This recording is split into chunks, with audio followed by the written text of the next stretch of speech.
there's war, and to pay for war, you need to borrow money, but if you can't borrow enough money, you have to print money, being one of the characters that broke the back of the dollar gold standard.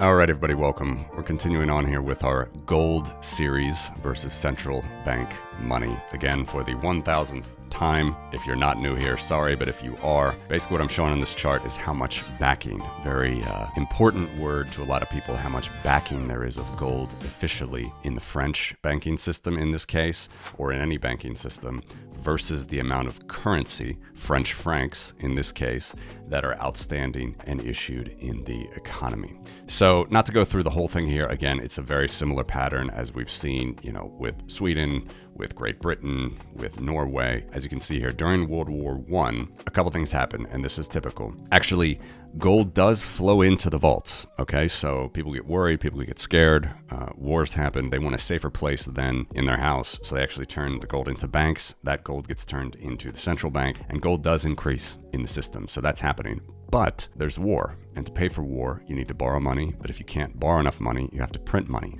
That also happens. So what this looks at is the amount of gold in the vaults versus how much currency is issued and outstanding. And this is all at the federal level, national level, central bank level.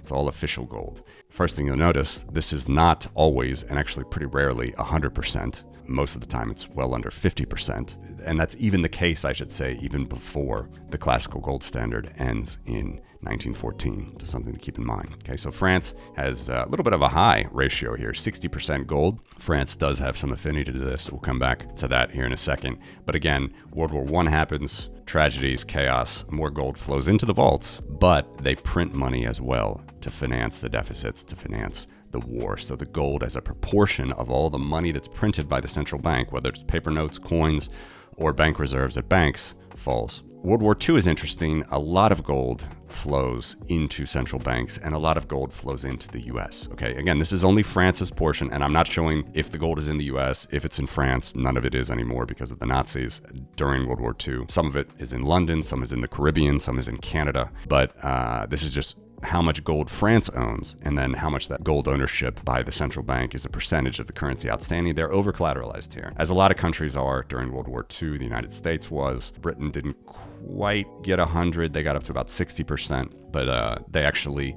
had more gold here, and that gold increase was higher than the inflation that they printed during World War II. So it's interesting. It's the opposite of World War I. Right? And we've talked about this in prior videos. They inflated a lot more than the gold that came into banks in World War I. They inflated less than the gold that came into the banks during World War II. During both periods, gold was increasing into the banks, okay, and money was being printed into the banks. Okay, then we go into the Bretton Woods conference. Happened at the end of World War II. We go on a dollar standard. France jumps on this pretty enthusiastically, as do a lot of countries. Most countries, again, we're just looking at France.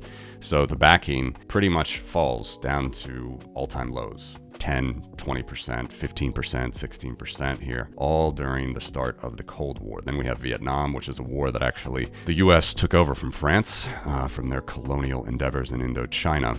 But what I want to focus on here is the end of the Vietnam War, which officially is in 1975, the US famously fleeing on helicopters from their embassy in Saigon. We have here, you see that the gold is increasing. Now, what's happening during this period? Well, a certain character, very cantankerous, but also very well-respected character, Charles de Gaulle, major military leader of the Free French forces during World War II, was in exile in Britain while there was a Vichy government, a Nazi puppet government during France's occupation. The northern side of France, the northern part of France, was completely occupied by the Nazis during World War II. Charles de Gaulle was in exile. Okay, fought a lot of battles on the Atlantic, directed along with the Air Force. France was trying to help Britain make runs into Germany, and he came back a hero and eventually president of France here in the 60s. Now, it was really one of the last defiant moments of his life. Is you see what's happening here to the French proportion of money outstanding. It's growing. What's happening here is de Gaulle is putting more faith in gold than he is the dollar. Now, it's interesting, he fully breaks the back, and he's credited with breaking the back, being one of the characters that broke the back of the dollar gold standard, the Bretton Woods system. That didn't happen until 1971, August, when Nixon closed the gold window. France he gets all the credit, and he left office in 1969, died in 1970. It's true, but it's interesting that after he left office and after he died, this percentage falls a little bit. Nonetheless, it still seems to be the straw that broke the camel's back, but they sort of fell away from his defiant premise that gold needs to be stronger. And he really was defiant about this. Gold needs to be a stronger linchpin undergird of the currency. He was defiant about this for the remainder of his life. Nonetheless, he breaks it, and France does fall a little bit in their backing, only down to about 28-29% when the gold standard ends. Then gold starts to float freely against the dollar, against all other currencies. So if you still had gold in the vaults and the gold price rises, as it does during the 70s into the 1980 top, your percentage here will rise. That's what's happening. Taking a moment to remind you that this show is brought to you by Trezor, home of the original Bitcoin hardware wallet. For over 10 years now, Trezor means business in Bitcoin security and functionality. When using their wallet software Trezor Suite to connect to the Bitcoin network, you're automatically connected via Tor, protecting your identity and giving you full control of your coins in a fully open source manner, both on the software level and on the hardware level. So head on over to Trezor.io to grab your brand new Trezor Safe 5 with a secure element, as well as a ton of available accessories to back up your keys and keep your coins safe. And we go back to World War II highs, even more than that. Let's zoom in again here. 164% collateralized, and that is quite high. Okay, let's bring up Sweden, Norway again, well under Britain. We've talked about all these in prior videos, see them. And the dollar is almost as high, but not as quite as high. So France still living a little bit to the values of Charles de Gaulle, with gold being a strong linchpin of its currency and benefiting from the increase in the gold price. But then, like every central bank, we know what happens after the top of 1980. Well, gold went into a 20-year bear market. This exasperated governments. They thought, let's just buy our own government bonds with our printed money. Let's buy US bonds with our printed money. We have the UK here, famously Brown's bottom, Chancellor of the Exchequer. I've already talked about it. Sold most of Britain's gold at this point. Canada and Norway, they start fully exiting the gold market in the 2000s. What happens with France? Well, it doesn't completely go away, but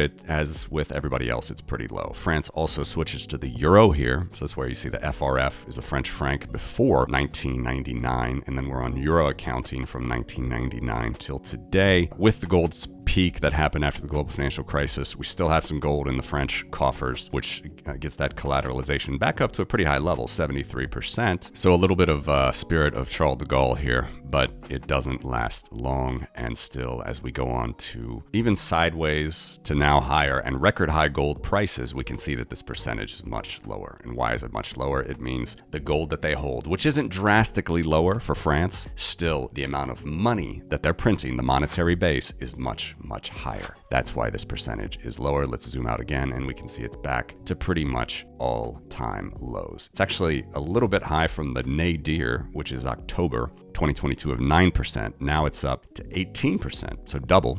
Interesting, right? But that, of course, is also with the gold price change. It was $1,600 an ounce. Now it's over this ends in March 2024, but over $2,400 an ounce as of this recording.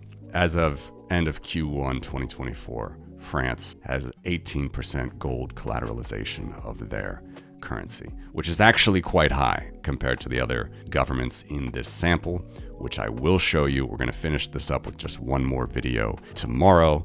So thank you for watching, dear viewer. If you have followed all of these videos thus far in this series, let me know if you have any questions or what you think of this series in the comments. As well, if you'd like to see anything more, appreciate it. Thanks for watching.